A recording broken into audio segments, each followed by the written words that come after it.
everyone, and welcome to a new episode of the Game Art Talk podcast. Florent Tunno is my guest today. Hello, Florent. Hello everyone. How are you today? I'm fine, and you? How are you? Yeah, doing good. Looking forward to the conversation with you now. Thank you, man. And we're going to start right off. So, give a short introduction to the listeners. What are you doing? Where are you from? Let's go. Yeah, so my name is Florent, and I'm a lighting artist working at Dontnod. So I'm originally from the north of France, but right now I'm working at Dontnod in Paris.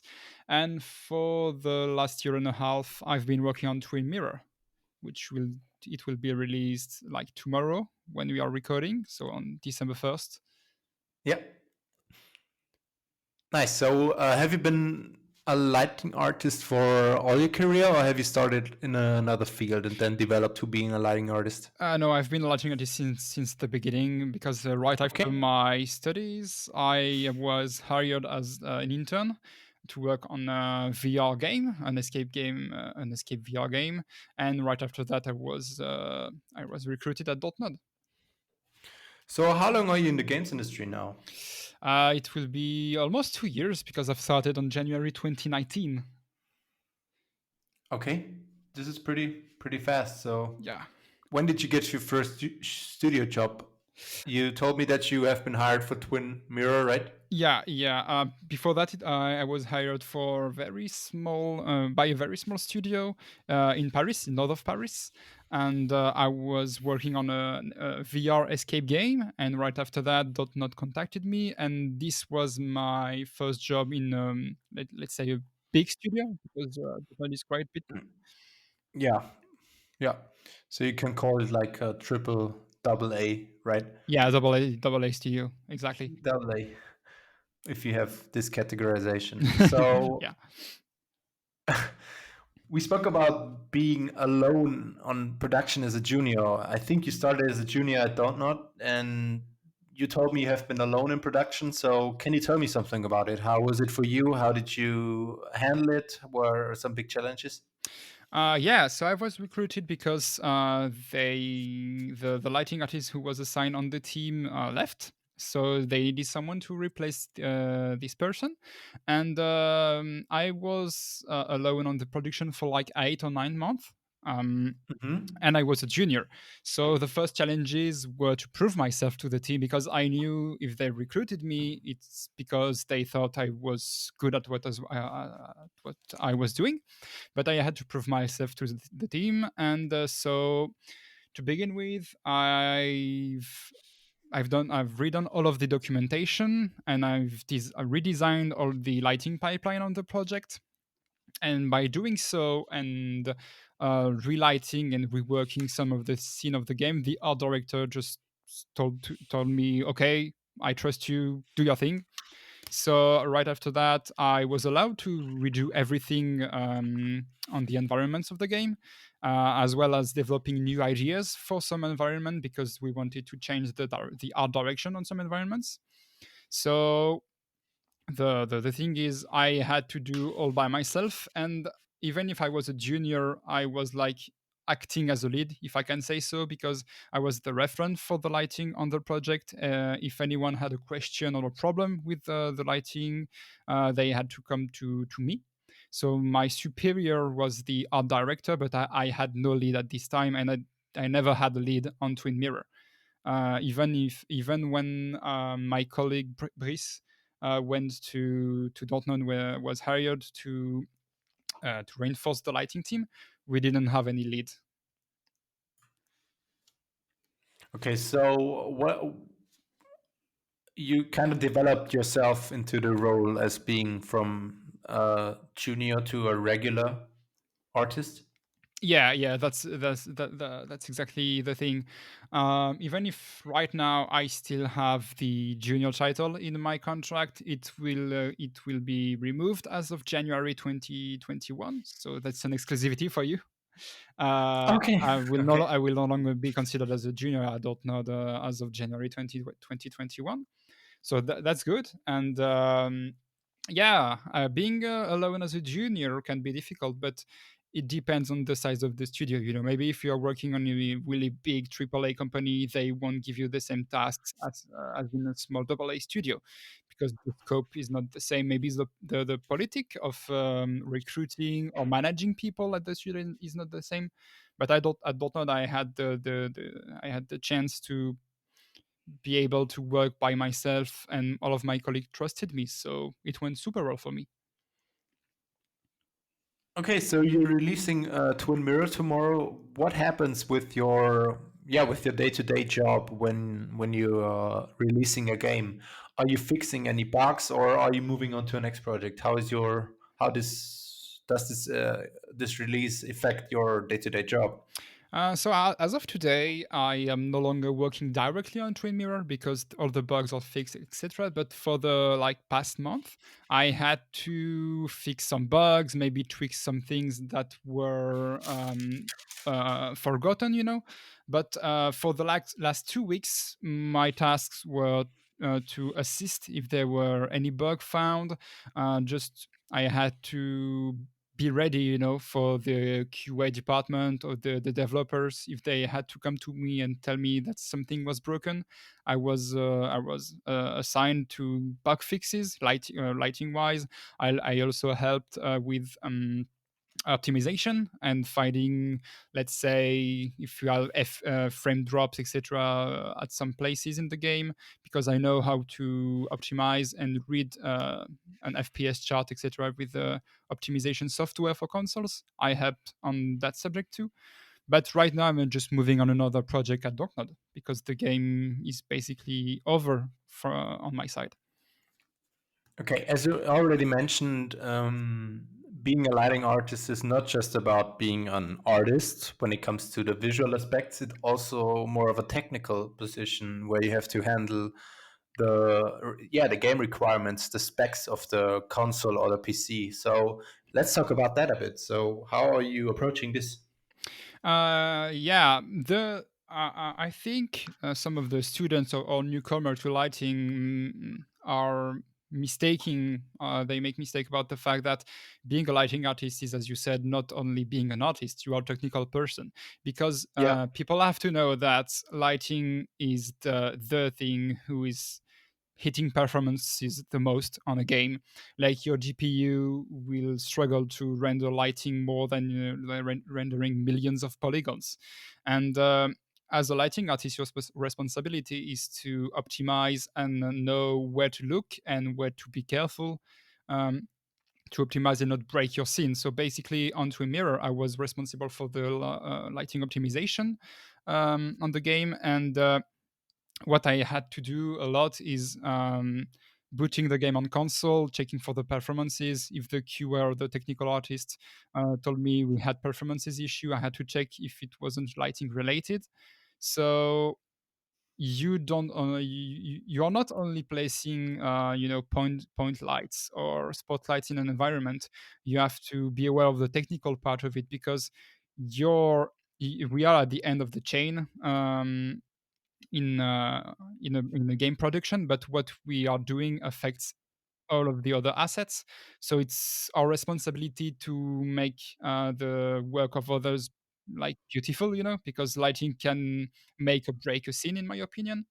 So you have to make it beautiful. You have to make it run on your console, your PC, etc. So yeah, as you said, we are technical technical people. Sometimes we are more technical than artists.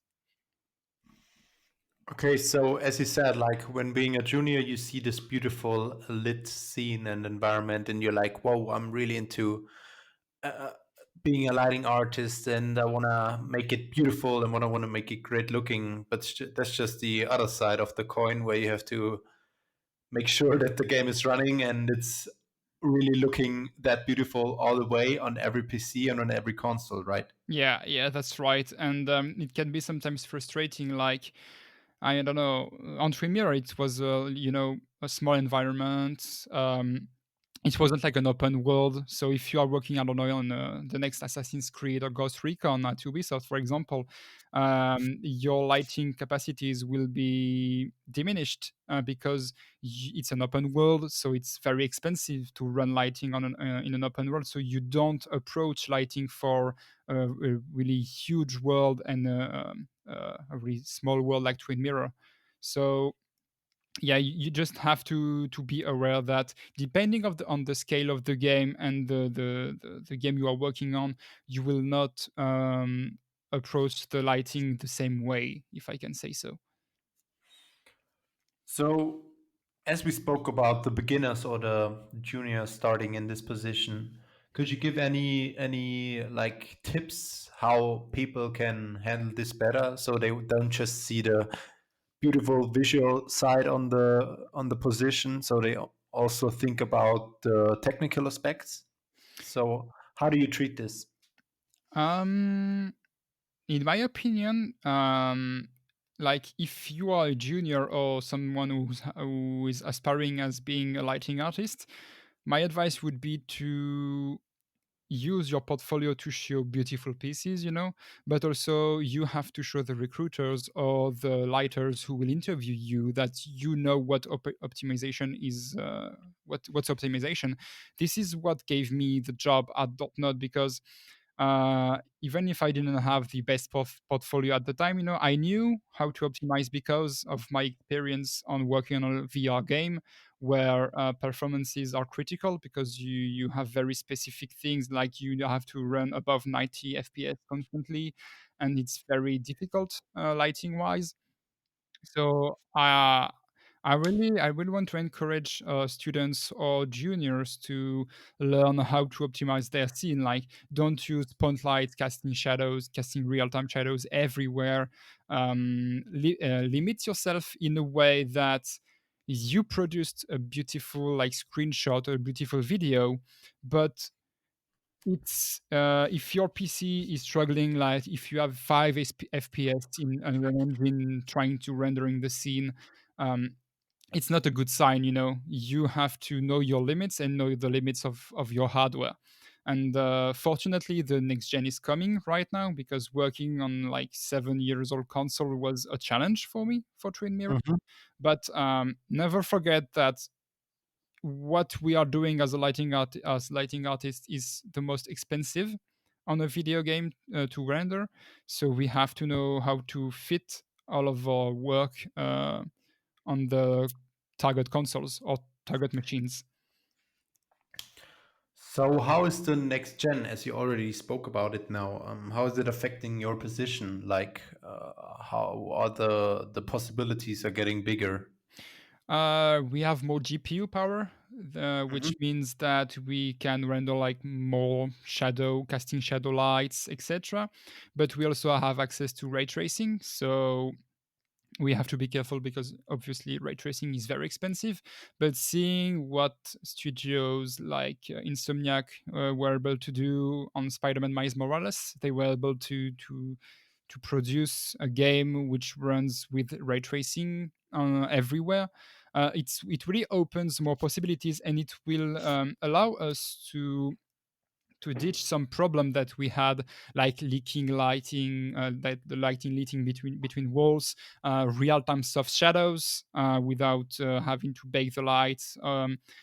These are some like technological things that will allow us to make the game more realistic, or even if you're not doing a realistic kind of game, you will be able to use the ray tracing and the pure power of the next gen to create beautiful effects with the lighting. And in my opinion, it's one of the strong points of the next gen. And other than like pure power, the fact that new next generation consoles have a super fast SSD is marvelous, because like right now, to load multiple light scenarios in your own engine, Mhm. you had a loading screen.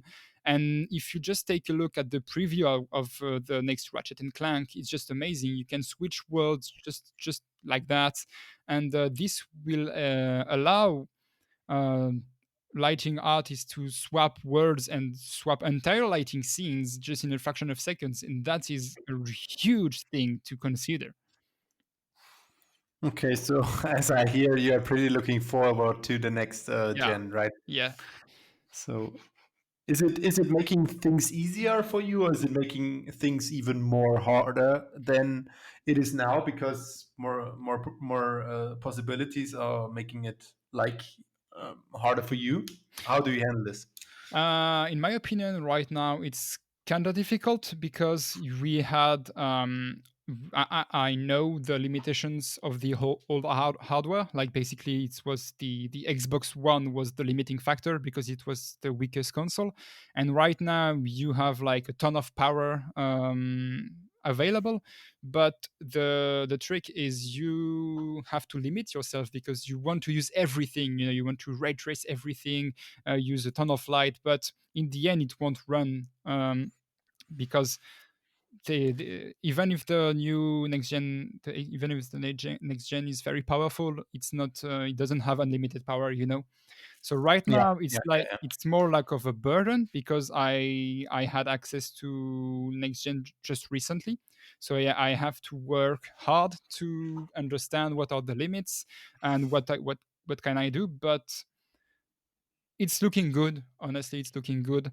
But we will still have to limit ourselves because we don't have access to unlimited power, and that's the harder part. Yeah, yeah. As things are looking better, you always, yeah, need to limit yourself again because there is no unlimited space or unlimited speed on the GPU, for example. Yeah, Yeah, exactly. yeah. So I saw that you are also a Latin teacher, Yeah. and how does this position like affect your career or like impact you as a lighting artist? It was like luck if I became a teacher because originally I wanted to become a teacher at the end of my career because I wanted to settle down, stop production in a big studio or in any studio to take time to teach to the new generation of developers. But I had the opportunity to give lessons and to teach in a Parisian game art school. And as a former student, I know what are the weaknesses of the school system, because it's far from perfect.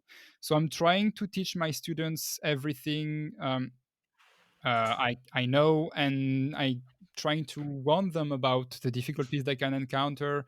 I'm very honest with them, telling them they will probably struggle to find a job, but if they work hard, they will get a job sooner or later.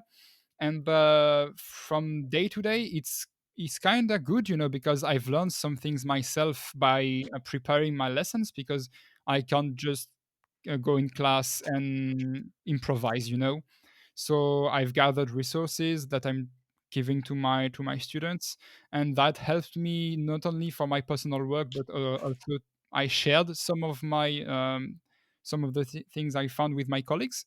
So in the end, it helps a lot of people, and that's what I want to do as a teacher. I want to help the students that are in front of me, because I know that it's an industry which is it is difficult to get a job. So I want to help them to achieve their dreams. So, as you're seeing lots of students, what are the main problems when they are starting with lighting? They don't know it's a technical stuff. Like Okay. for Mhm. example, I've started to teach my student for this year at the beginning of October, and at the beginning they were like 20, and the next session they were like 15 because they were.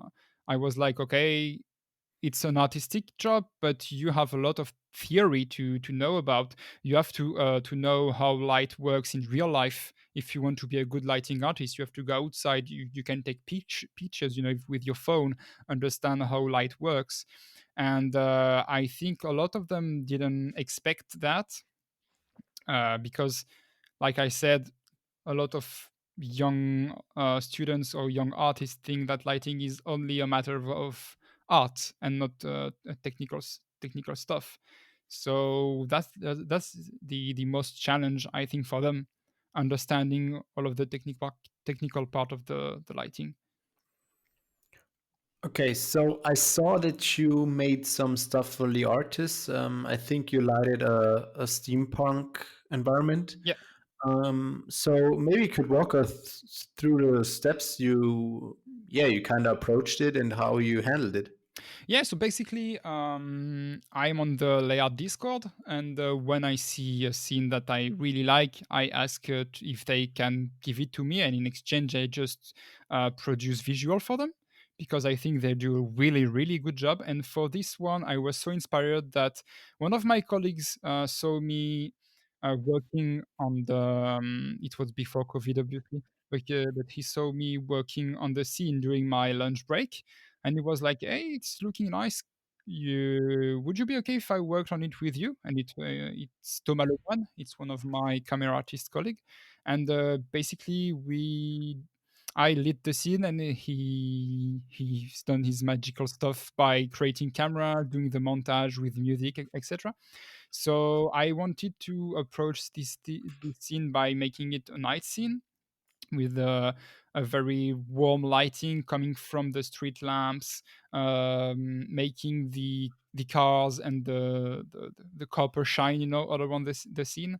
And with Thomas, we had the idea of using a hot air balloon with the flame to light the environment when it passes next to the buildings, and it came out like very nicely. I think I'm very happy with the result, and the little montage with the music is nice. So I was speaking with Antonio Bravo in my last episode, and we talked about lighting a bit. And he said he gave this short sentence where he said like, um, "The less lighting you have, the better your scene gets." How do you think about this phrase? Like he says, when you see like junior artists doing lighting, they always over exaggerate, try to aim for a dramatic feeling with lots of post process. And how do you think about that? I think lighting. I totally agree because less is more with lighting. And my opinion on post processing is if you need post processing or color grading to make your scene look good, it's that you failed your lighting because your Hmm. scene has to look quite good, not perfect, but it has to look good when you are finished with your lighting pass. And after that, you polish it and with your color grading or your post process pass. In my opinion, you have to start using post processing at the end.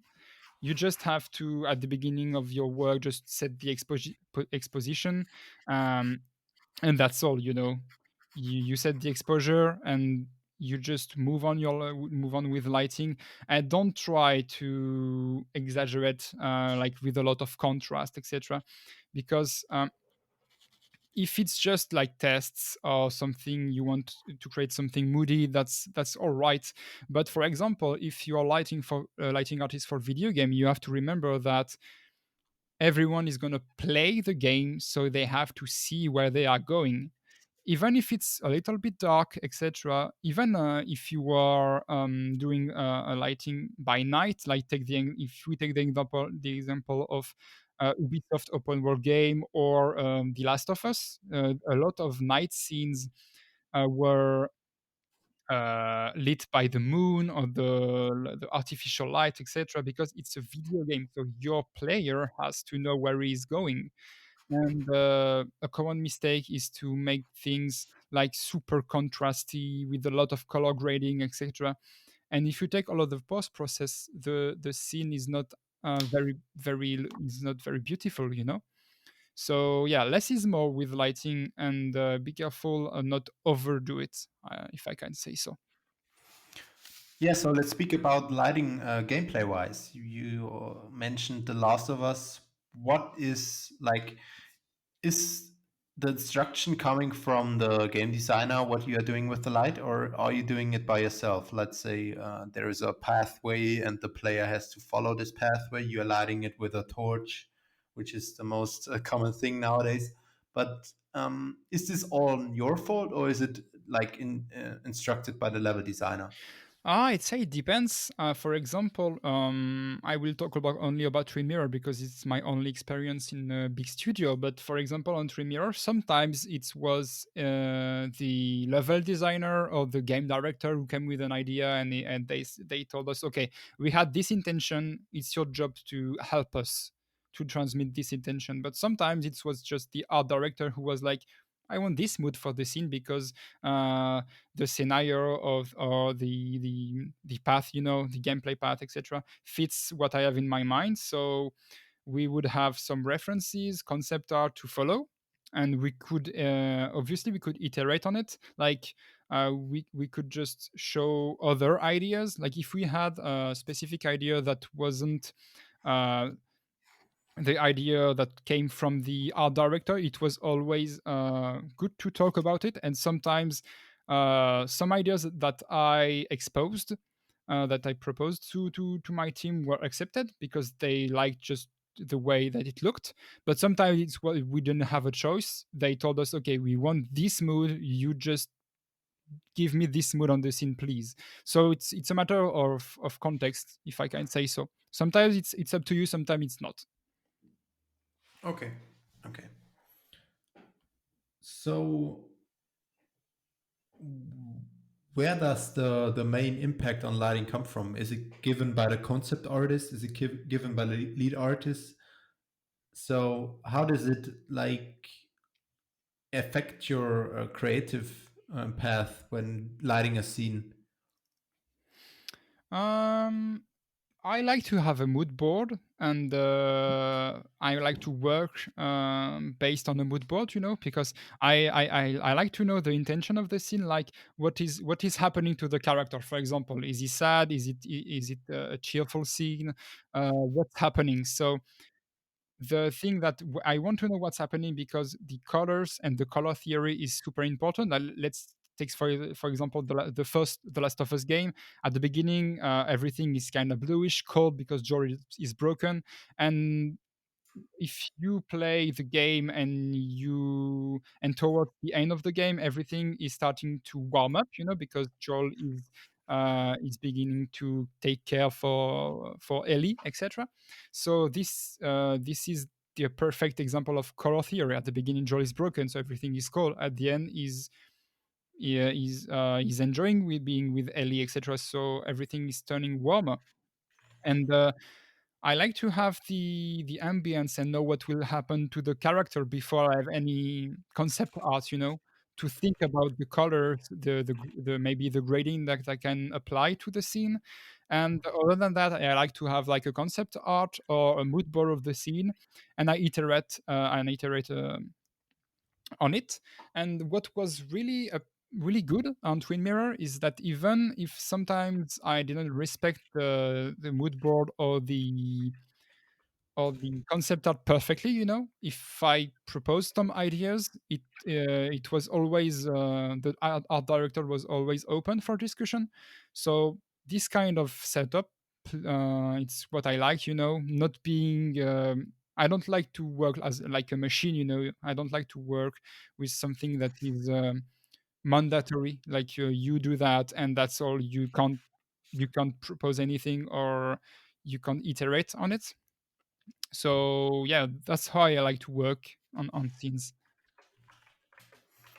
So maybe you could walk us through the lighting creation or the lighting build for an environment. How do you start? How do you end? Yeah, just give us a short introduction. Let's take an Unreal scene, for example, and just walk us through it. How you handle the lighting. First of all, I choose a sky. Most of the time, I go on the internet and I download HDRIs, really good quality HDRIs, because the sky will give the ambience and most of the lighting of the scene. And after that, I just put a directional, a sun in the scene. I orient it for it to match the orientation of the sky, the look of the sky, and I use height fog, volumetric light mass in percent volumes in Unreal Engine, and post process. And what I do with post processing is just locking my exposure. So I don't want auto exposure at the beginning of my work, because it's something that I like to toggle at the towards the end of my work on the scene. And just after that, I just launch a build in preview, just to see what is render, what is the render of the scene with my settings. And I iterate again and again, and until I don't have something I like, I just keep iterating on the scene. And after I set up my sky, my sun, and the general atmosphere of the scene, I'm starting to work with the details. Like, okay, I see this area is like too dark. I have to put fake GI lights to to bump up the exposure on at this place. And yeah, this is how I set up a scene when I open Unreal Engine. What are the main problems when doing this? So, where is lots of possible issues that can come across your workflow when doing that? If you don't have a really powerful PC, if I say so, your build time will be high. Like, you will be just sitting in front of your computer waiting it to calculate the lighting for you for a long time. And doing that might prevent you from seeing some problems that you can encounter with characters in your scene. Like, for example, I've encountered this problem a lot. My characters would have their feet white because the light mass samples would be white under the ground. And if you don't put like blocking mesh, like lighting blocking meshes under the ground, or if you don't dial your settings properly with the light mass importers volumes, you can encounter this kind of behavior and bugs really late in production. So if I can give an advice, is put a character, even if it's a dummy or a T-pose character in your scene early, so you could spot and check for these kind of problems early on in production. Okay. So, is there anything you want to add? You did give me pretty good answers, pretty short. Not short in a bad way. Like, you came to the point. I think this comes from you being an instructor. Yeah, it So, helps. yeah, you know what people want to hear and they need to hear, and this is pretty good. So I think on my side we are through with the questions.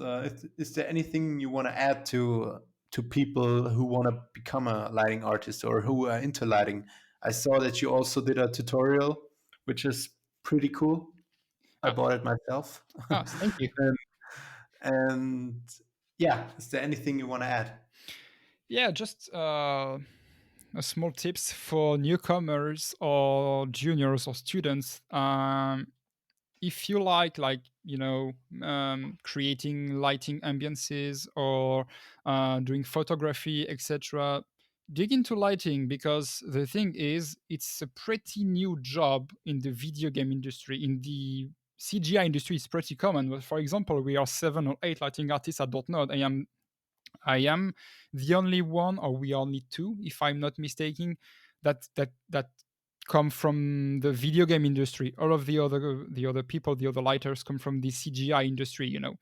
So it can be a good move to dig into lighting if you like it, because it's like a new kind of job in the industry. And you will be able, if you are good at it, you will be able to find a job easily, if I can say so. Take it with a grain of salt, of course. But it's a safe bet if you want to become a lighter as a student or as a newcomer.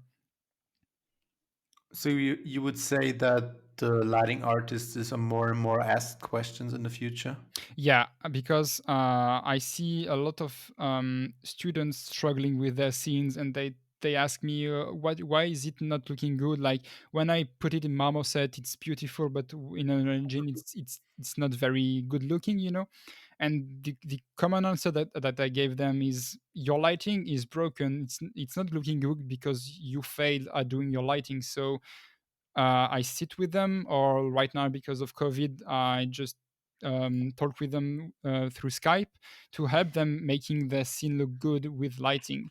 And even if you don't want to become a lighting artist, lighting will always be a good asset to have, because when you are creating scenes for your for your portfolio, for personal work, you will need lighting to make it look good. So it's not a bad move to learn about lighting. Okay, so like the lighting is also pretty common in movies. So there are like tons of references you can grab from movies. Yeah, sure. And watching movies, if you have a camera or a pretty decent phone, just go out and take some pictures.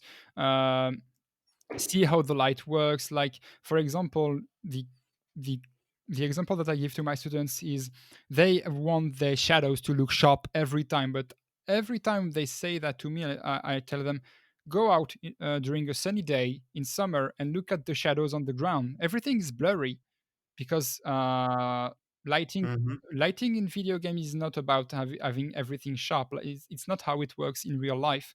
So if you want to improve at lighting, just look around, look outside, just walk outside, take pictures, or just look at on the ground, how the light is acting on on everything around you, and that will help. This is the best advice I can give to people. Just look at what Mother Look Earth at did. look at real life. Yeah. Yeah. So go outside, people, and don't sit at the screen all the time and play video games. So Yeah, even it's if big it's advice. playing, like, don't sit in front of Unreal or Unity all the time, because all of the references you need are outside. Yeah, yeah.